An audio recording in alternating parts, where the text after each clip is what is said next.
En el Imperio Romano la crucifixión se aplicaba con crueldad y desprecio a víctimas que eran por lo general esclavos o extranjeros conflictivos. Con frecuencia se colocaba una tablilla unida a la cruz, explicando la sentencia de aquellos que estaban a punto de morir.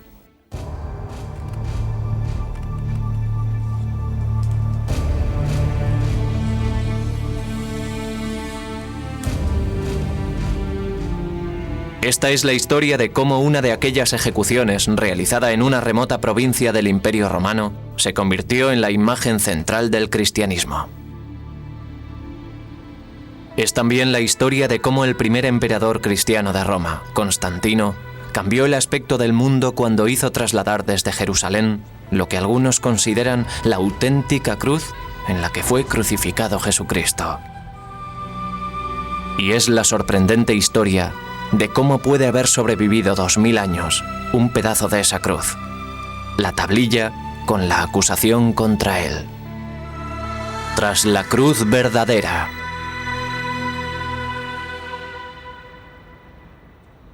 Iglesia de la Santa Cruz, Roma.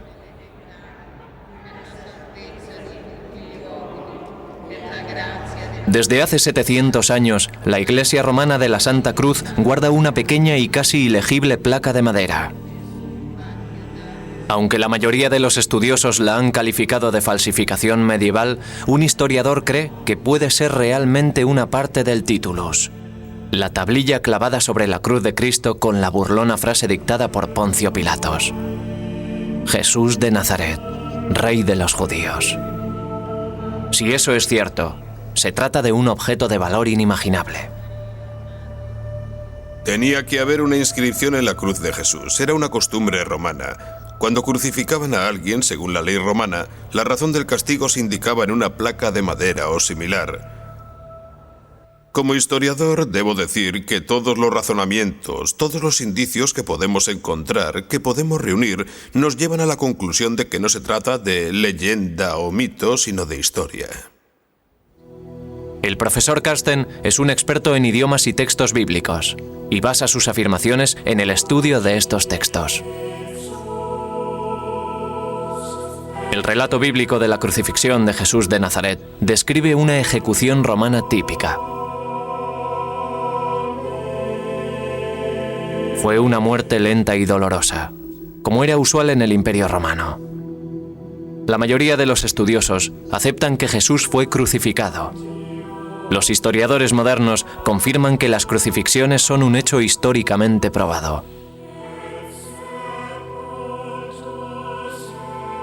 Creemos en un solo Señor Jesucristo, Hijo único de Dios, nacido del Padre antes de todos los siglos, Dios de Dios, luz de luz, Dios verdadero de Dios verdadero, engendrado, no creado, de la misma naturaleza que el Padre. El credo de Nicea resume las creencias cristianas desde el año 325 después de Cristo. Hasta nuestros días se ha repetido en miles de iglesias de todo el mundo en innumerables idiomas. En las conocidas palabras del credo se hace referencia a una figura histórica: Poncio Pilatos. Por nuestro bien fue crucificado por Poncio Pilatos.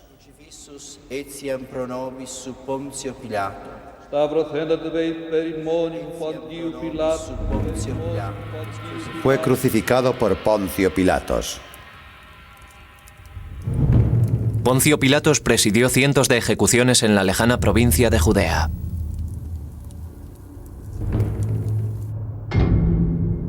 Ha pasado a la historia como el hombre que sentenció a muerte a Jesús de Nazaret.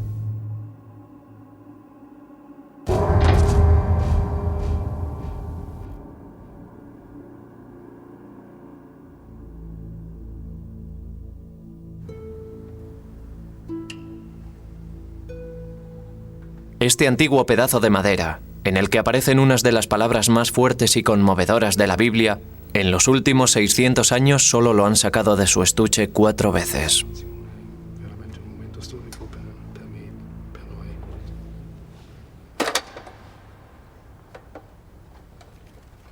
El Vaticano se niega a permitir análisis científicos como la datación mediante carbono para establecer la edad exacta de la madera.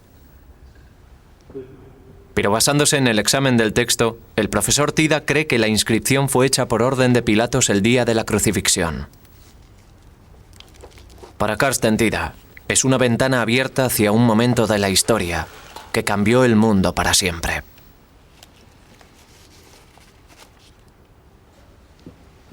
No olvidemos que es la historia de Roma. El hombre que crucificó a Jesús era un prefecto romano y la inscripción sobre la cruz de Jesús era una inscripción romana. Todo esto forma parte no de la historia de Cristo, sino de la historia de Roma. Por lo tanto, intentaremos estudiar hechos históricos, no leyendas. Aquí en Jerusalén, en el Museo John Rockefeller, tenemos pruebas de la época, siglo I a.C. y año 80, justo el periodo anterior y posterior a la crucifixión. Buscamos letras, frases completas que nos muestren el tipo de letra, el tipo de escritura que se acerque lo más posible al que aparece en el titulus. Así podremos fijar la fecha del titulus, de la escritura de la pieza de madera. Los manuscritos antiguos tienen detalles característicos que permiten a los expertos calcular su época. La escritura del Titulus ha llevado a Tida a creer que formaba parte de la cruz traída a Roma por orden de Constantino el Grande, primer emperador cristiano de Roma. El historiador Matthew d'Ancona, autor junto a Carsten Tida de Búsqueda de la verdadera cruz. El trabajo de Carsten Tida en el pasado incluye el cambio de fecha de un fragmento del manuscrito del Evangelio de San Mateo a los años 60 del siglo I, lo que ha transformado radicalmente el debate sobre los orígenes del Evangelio. Cuando llegó al Titulus, era ya un controvertido estudioso de reconocimiento mundial. Ningún área de estudio es más polémica que la de las reliquias bíblicas. Martin Biddle es profesor de arqueología medieval en la Universidad de Oxford y gran experto en la tumba de Cristo. Hay que reconocer que estos objetos, las reliquias, son objetos reales y un asunto que vale la pena estudiar. Son muy interesantes, tanto si se trata del sudario de Turín o del Titulus de Santa Cruz. Son objetos dignos de estudio, pero debemos acercarnos a ellos con una cierta dosis de escepticismo. Hay que dejar claro que sabemos de verdad y realizar pruebas para ver de qué se trata. Desde la Edad Media se han fabricado muchas reliquias falsas que se guardan en iglesias de todo el mundo. La mayoría de estos objetos no tienen base histórica.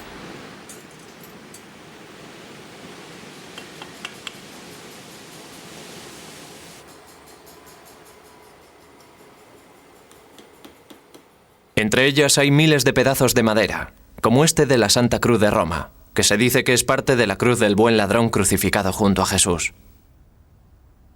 La existencia de tantas reliquias poco fiables es la razón que ha llevado al Vaticano a no querer investigar el Titulus. Para dar argumentos a favor de que es la cruz verdadera, hay que estudiar la forma en la que trajeron la reliquia hasta la iglesia de la Santa Cruz. La Iglesia celebra el difícil viaje realizado a Tierra Santa por Helena, la madre del emperador Constantino. En el año 306 dijo que había encontrado la cruz en la que habían crucificado a Cristo. A lo largo de los siglos, el viaje de Helena se ha ido llenando de leyendas. Pero Carsten Tida opina que tras los mitos se esconden hechos reales. La Iglesia de la Santa Cruz esconde un secreto. Parte de ella pertenece a una estructura romana anterior. Y detrás de la iglesia están las ruinas del Palacio de Helena. Tida cree que Helena trajo a este lugar el Titulus y parte de la verdadera cruz. El hecho de que este fuera el Palacio de Helena da peso a la creencia de Tida de que el Titulus no es otra dudosa reliquia más, sino un objeto histórico y el resultado del viaje de Helena. Dentro de la iglesia, el descubrimiento de Helena se recrea en frescos situados sobre el altar. Aunque tenía 80 años cuando hizo el viaje a Jerusalén, se le representa como a una mujer joven. El acontecimiento está rodeado de mitos.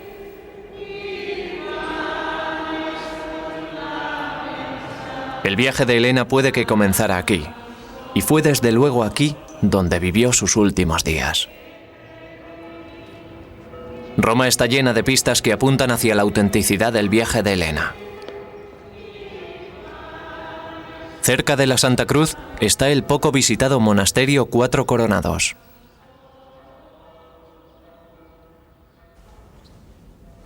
En su pequeña capilla, una serie de frescos de la Edad Media relatan la historia de Helena y Constantino.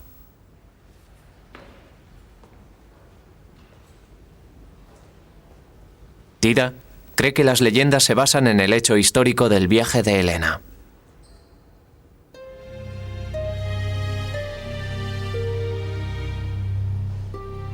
Busco pruebas históricas. Incluso en la Alta Edad Media se conservan vestigios de la certeza histórica. Parte de eso se ha rodeado luego de leyendas e historias que han pasado a formar parte de la tradición de la Iglesia. Vemos a Helena con 3 cruces. Señala una de ellas, seguramente al que quiere que comprueben primero. En algún momento surgió la leyenda de que la verdadera cruz solo podría identificarse cuando un enfermo o enferma se curara al tocarla.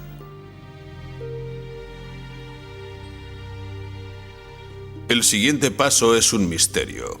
¿Qué ocurrió aquí?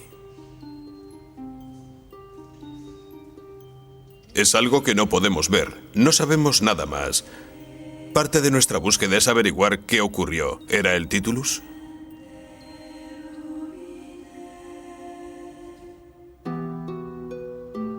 Pilatos escribió un tratamiento y lo colocó sobre la cruz. Estaba escrito: Jesús de Nazaret, Rey de los Judíos. Muchos judíos vieron la inscripción porque el lugar donde fue crucificado Jesús estaba cerca de la ciudad. El relato de la crucifixión de Jesús. ¿Qué ocurrió? El hecho fue que lo crucificaron según la ley romana. Era una cabecera romana, una inscripción romana. No se trata de una forma peculiar de relatarlo. El Evangelio es un hecho corroborado por la literatura no cristiana y ampliamente reconocido por la cristiana.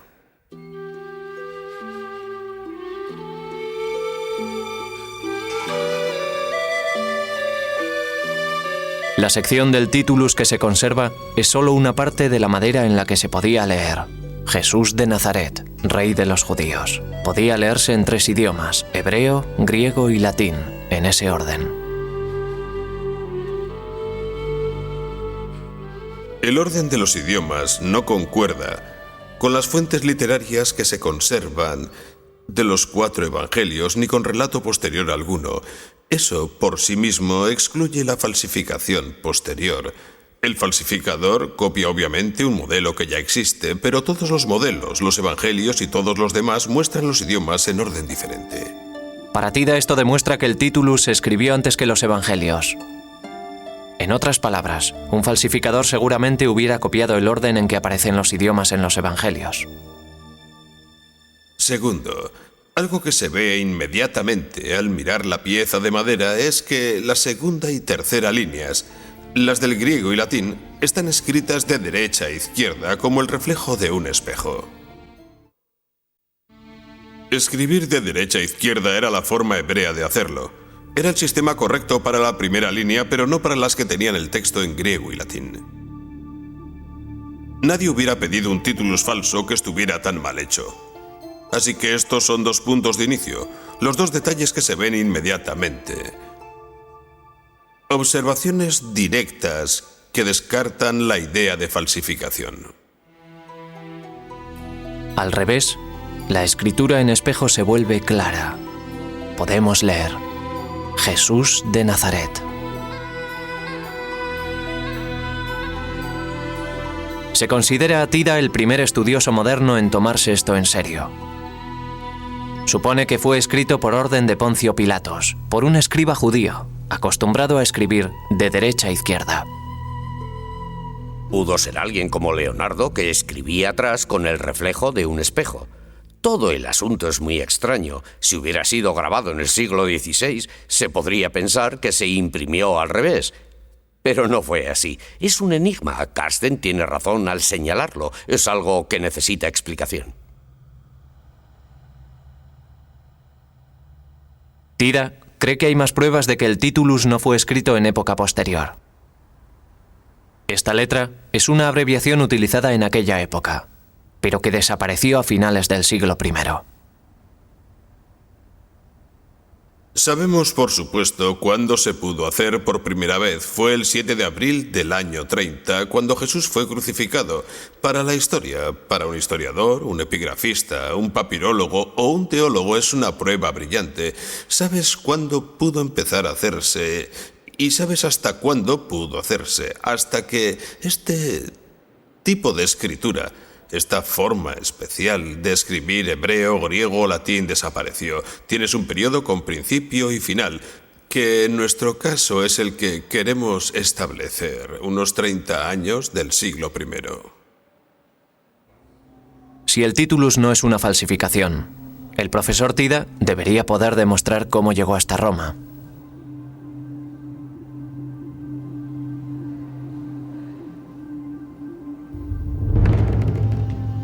El viaje de Helena a Tierra Santa fue el resultado del deseo de su hijo Constantino de unir el Imperio Romano en torno al cristianismo. Un proceso que había comenzado 20 años antes en York, Inglaterra. En el año 306, Constantino el Grande fue aclamado emperador aquí, en el límite norte del Imperio Romano, tras la muerte de su padre Constancio. Imperio Romano, 306 después de Cristo. El Imperio Romano estaba controlado por 4 emperadores rivales. Constantino gobernaba el oeste.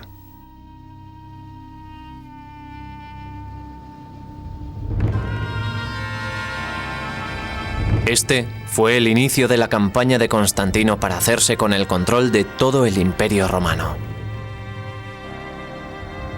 Pero para triunfar, Constantino debía derrotar antes a su principal rival, el emperador Magencio, que controlaba Roma.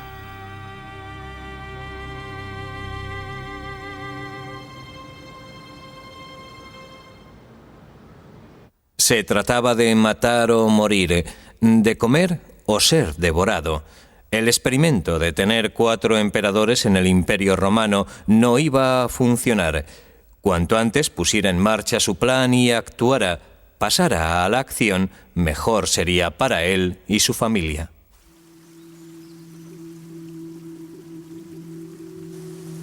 Para conquistar Roma, debía cruzar primero el puente Milvio, que protegía el acceso norte a la ciudad eterna.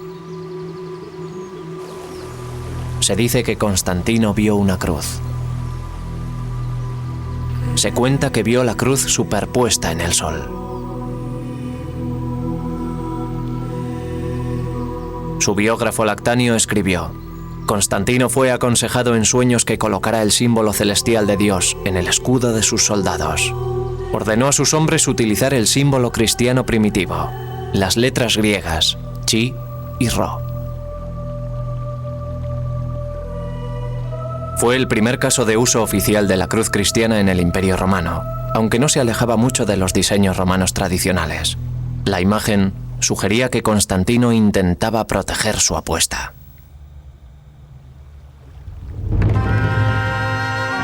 La mañana del 28 de octubre del 312, Constantino atacó las fuerzas de Magencio, más numerosas que las suyas.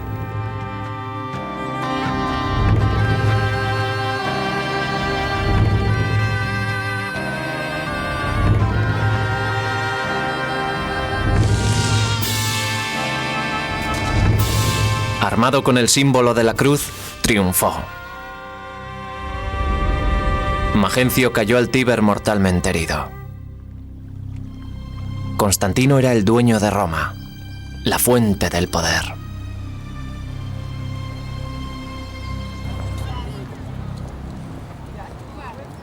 Justo al lado del Coliseo, construyó un arco del triunfo para conmemorar su victoria militar y política.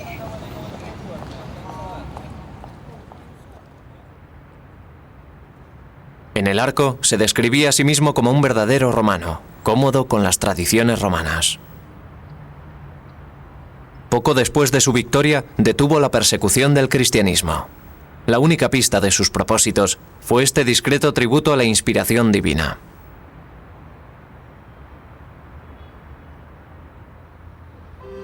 Lo que tenía en mente podía revolver a Roma de sus cimientos. la adopción del cristianismo en todo el imperio.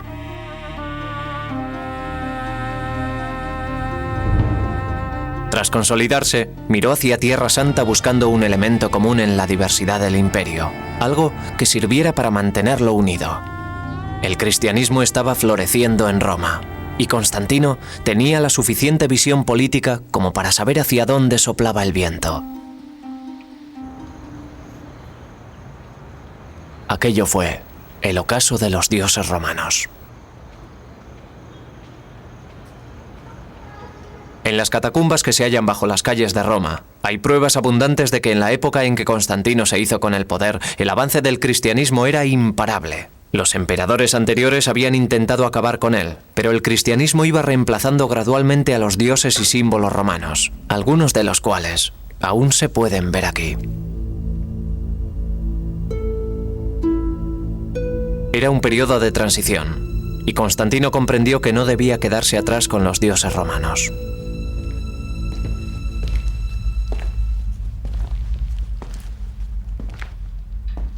Por todas partes había muestras de que el cristianismo iba cobrando confianza, aunque la cruz no era todavía el importante icono que es en la actualidad.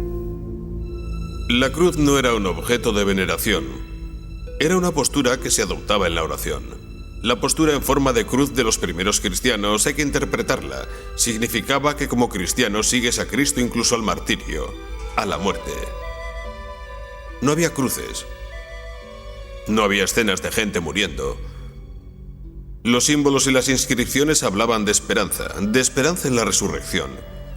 Tenían la paloma como signo de esperanza, el ancla como signo de esperanza, el pez que preparó Jesús para sus discípulos después de la resurrección.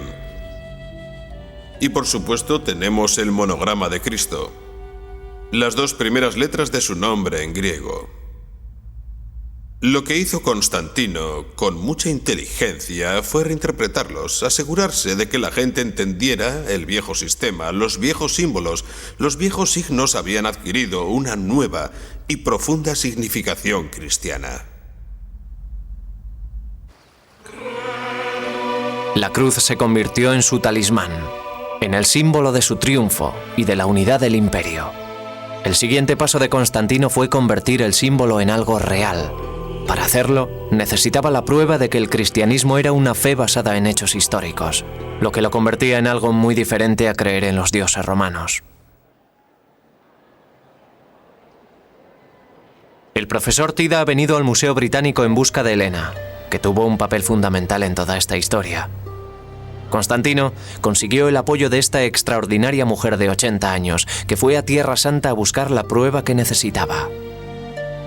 Esta es una de las primeras representaciones de ella antes de que se convirtiera en santa cristiana. Helena no provenía de una familia de posición privilegiada. Se cree que procedía de algún lugar cercano al Mar Negro.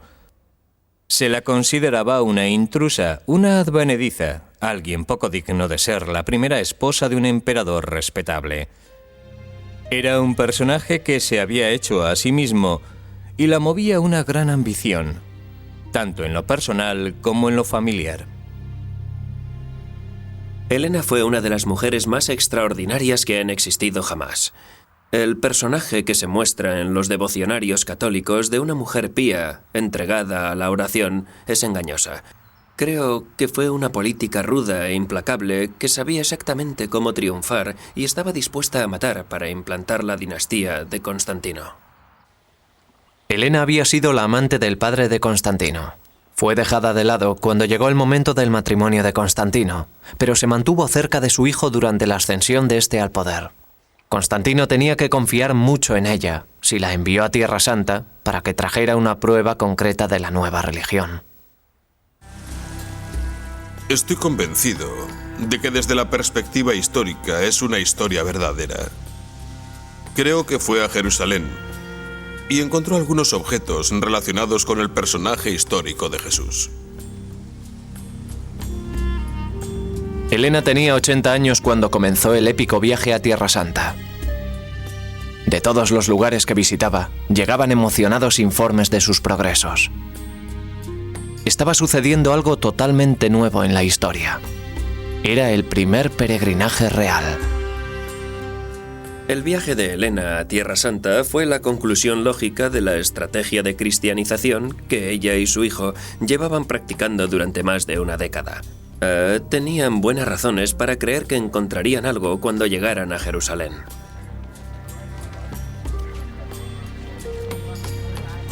En su búsqueda de los santos lugares de la cristiandad, en el año 326 Helena llegó por fin a Jerusalén, el lugar de la crucifixión y la resurrección.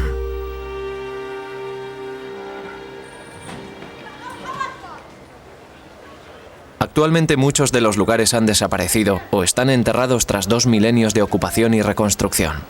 Pero cuando llegó Helena, 200 años después de la crucifixión, los lugares eran todavía fáciles de encontrar.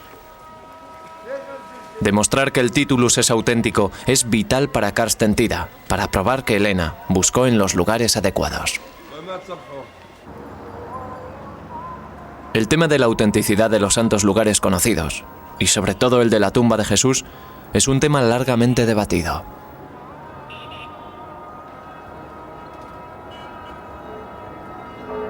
Actualmente, la mayoría de los historiadores creen que este fue el lugar de la crucifixión, la iglesia abovedada del Santo Sepulcro. Capas de historia se superponen unas a otras. El lugar estaba situado en la ciudad nueva, Aelia Capitolina. 100 años después de la crucifixión se había levantado sobre él un templo a Venus. Un relato de la época dice que cuando Helena llegó, ya había sido demolido por orden de Constantino y reemplazado por una enorme basílica cristiana.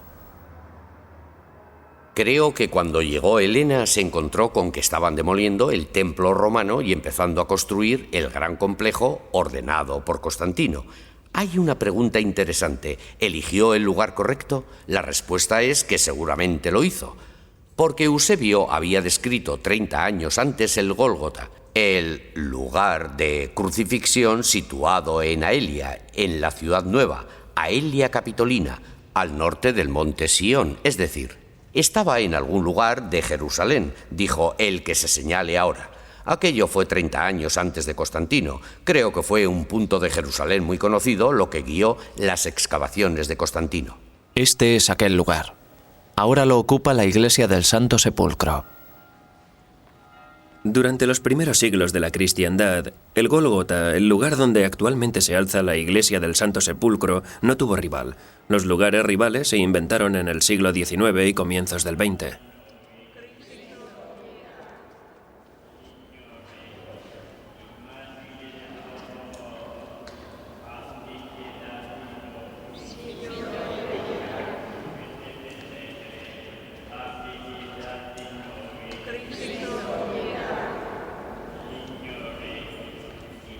La prueba de que este es el verdadero lugar de la crucifixión y el punto exacto donde excavó Helena se encuentra bajo la iglesia. Muchas generaciones de cristianos han dejado su señal en esta iglesia.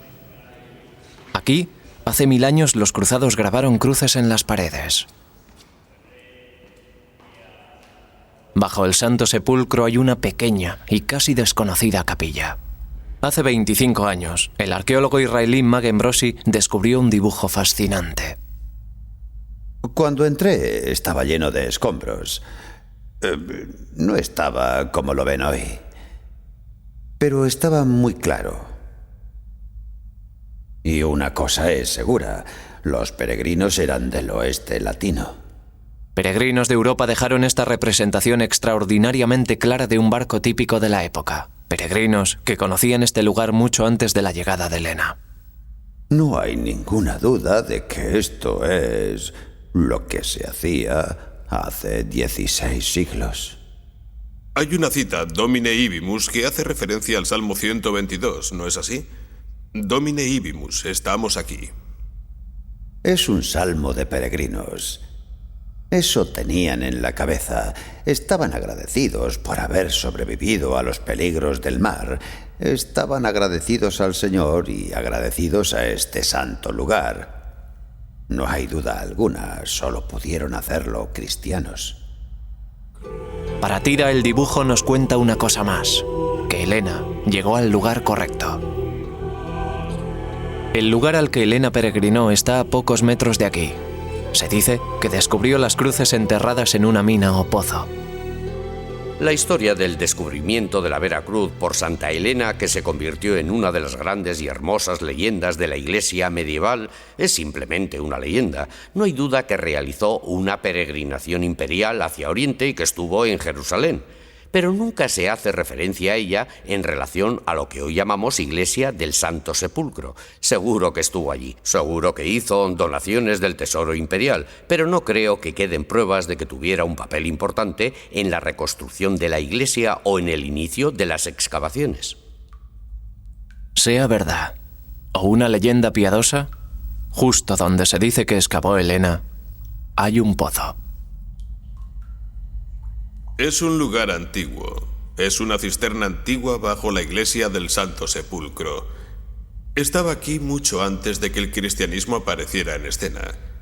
El Titulus se encontró con la cruz, o las tres cruces, en una cisterna en condiciones de humedad muy parecidas a esta. Por supuesto, un lugar ideal para que se preserve la madera. Todos los detalles confluyen en este punto. Y nos dicen que es un lugar histórico, no un mito. Cerca, bajo la piedra de Gólgota, una estatua conmemora el posible lugar del descubrimiento de Elena. Tida considera que los hechos que se saben sobre la crucifixión proporcionan razones para creer que el Titulus podía estar escondido aquí.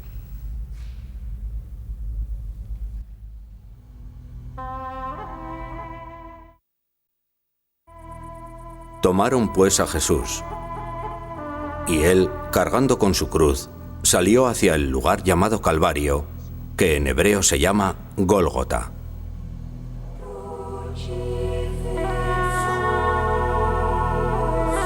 La crucifixión de Jesús fue corta para lo que solían ser, pero fue una muerte agónica. El Evangelio dice que gritó: Señor, Señor, ¿por qué me has abandonado?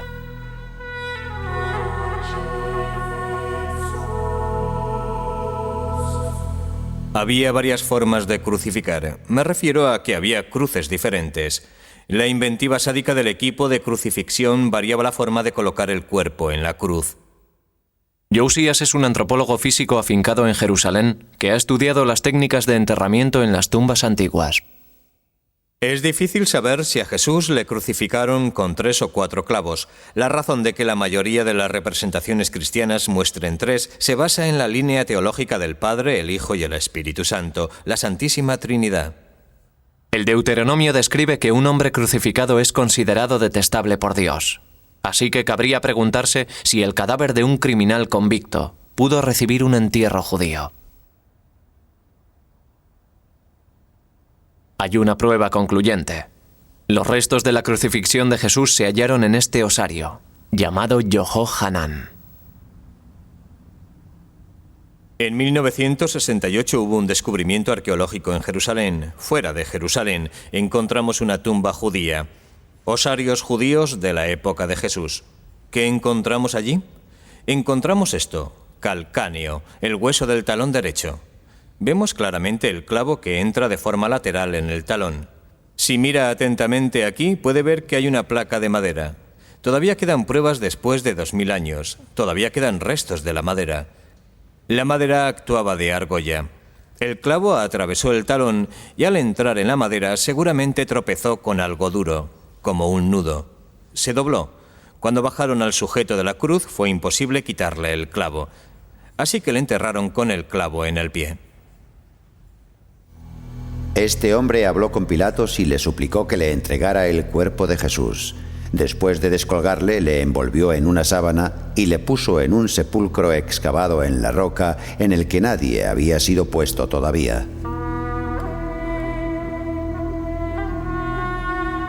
La localización de esta tumba y lo que ocurrió en los 3 días siguientes a la crucifixión resulta fundamental para la teoría de Tida.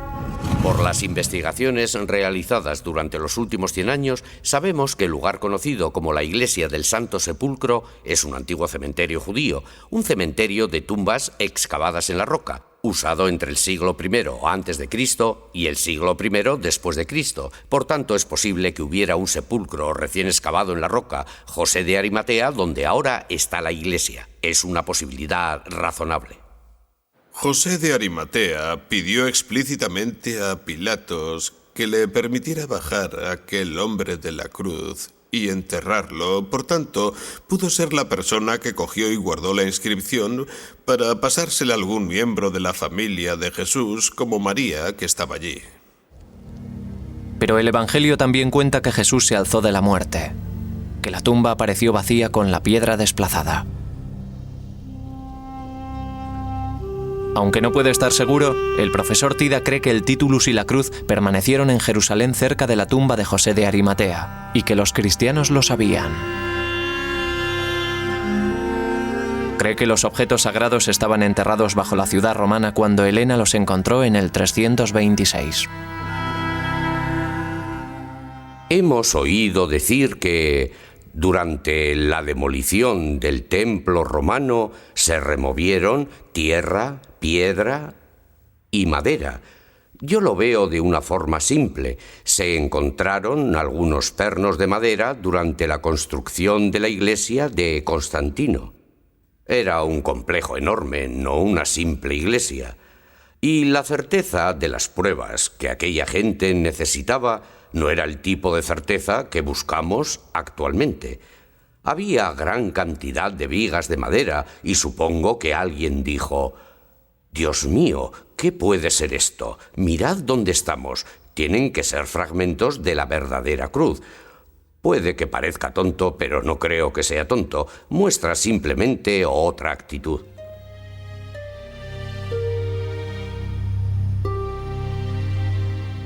Se cree que Helena dividió su hallazgo en 3 partes para distribuirlo por todo el imperio. Dejó una parte, incluida una sección del titulus, en Jerusalén, donde pronto se convirtió en una gran atracción. No hay la menor duda de que existía en Jerusalén una importante reliquia de madera sobre el año 348-350, que el obispo de Jerusalén y su clero, y por supuesto los peregrinos, pensaban que era una parte de la verdadera cruz. Otra parte fue a Constantinopla, donde Constantino estableció la capital de su imperio. Paseaba a caballo por el hipódromo, utilizando en las bridas un clavo de la que se sabía la cruz verdadera, para demostrar la realidad del cristianismo. Estas reliquias acabaron perdiéndose en la batalla, seguramente durante el siglo VIII. Helena regresó a su palacio de Roma, llevando con ella una parte de la verdadera cruz y una parte del titulus. Allí, 2 años más tarde y tras completar su misión, murió. Pero su herencia iba a perdurar. La cruz se convirtió en emblema de Roma. Los templos se convirtieron en iglesias y se reemplazó a los dioses paganos. Después de Helena, nada volvería a ser lo mismo. Constantino y su madre habían impulsado el cristianismo hacia la supremacía. La cruz se convirtió en el símbolo más fuerte y famoso que el mundo había visto jamás. Era la expresión del triunfo del cristianismo. Era su logotipo. Constantino siguió su lento acercamiento personal al cristianismo. En el año 337 prohibió la crucifixión y fue bautizado poco antes de su muerte. Una moneda le muestra ascendiendo a los cielos en un carro de aspecto sospechosamente pagano. Fue ambiguo hasta el final. El viaje de Helena a Tierra Santa fue el catalizador del cambio. Pero ¿qué ocurrió tras su muerte con las reliquias que había descubierto? Durante 7 siglos, lo que se creía la verdadera cruz y el titulus que Helena dejó en Tierra Santa se exhibieron compartiendo las conquistas y pérdidas de los santos lugares. Cuando en el siglo XI llegaron los primeros cruzados que tomaron Jerusalén, tomaban el símbolo de la cruz para atacar a sus enemigos, fortalecidos por lo que consideraban la verdadera cruz.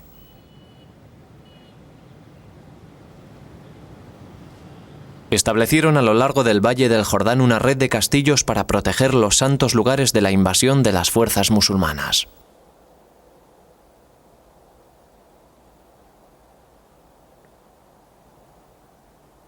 Los caballeros cruzados llevaron fragmentos de la verdadera cruz al castillo de Belbor, antes de partir al encuentro del invasor junto al lago de Galilea.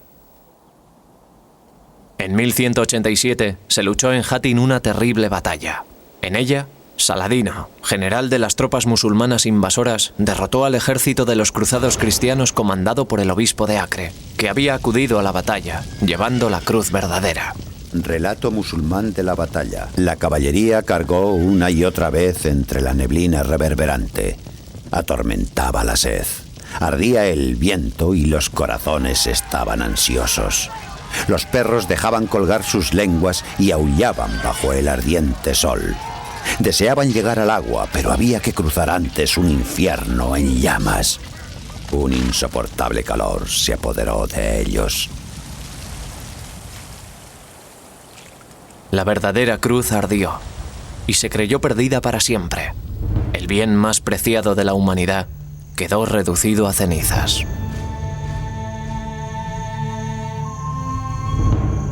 Pero si Tida tiene razón, en el palacio de Helena todavía se conserva parte de su hallazgo.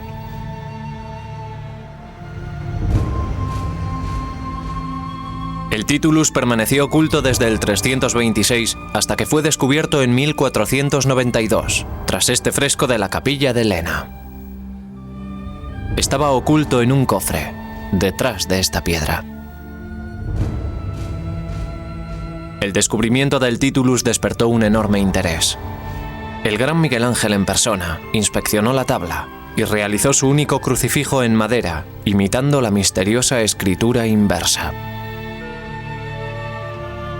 También el Greco pintó las letras de la tabla.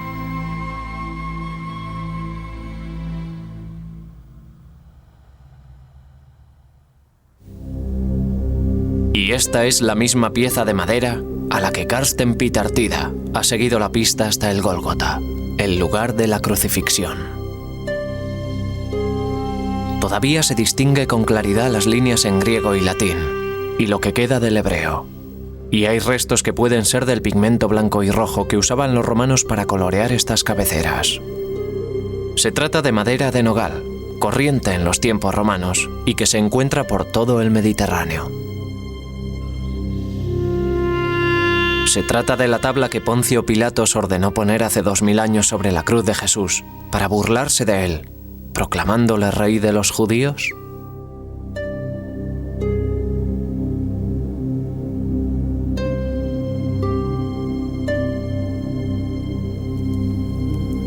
Carsten Tida vuelve a Pilatos buscando la prueba final.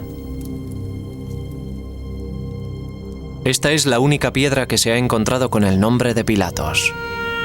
Tida observa que el estilo de las letras grabadas es idéntico al del Titulus, un estilo que desapareció a finales del siglo I. Por eso Tida cree que la inscripción de cabecera no se pudo realizar en época posterior a la crucifixión de Cristo.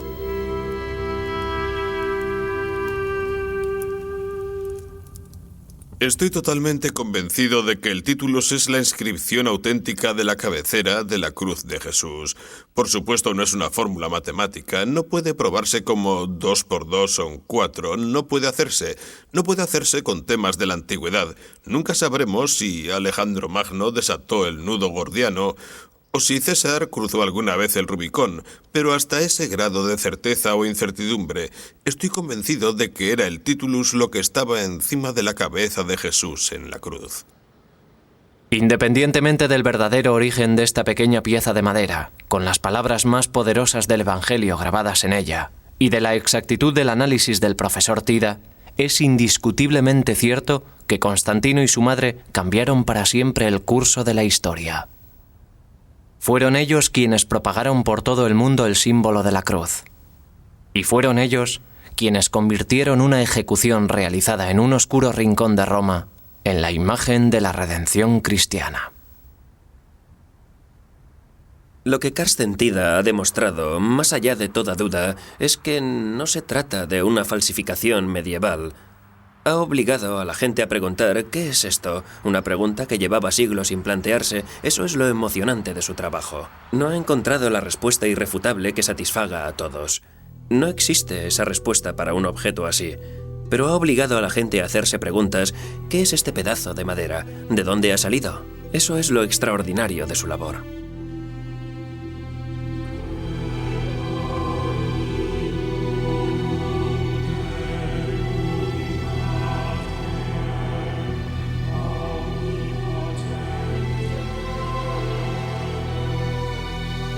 Llamando a la gente a la vez que a sus discípulos les dijo: Si alguno quiere venir en pos de mí, niéguese a sí mismo, tome su cruz y sígame.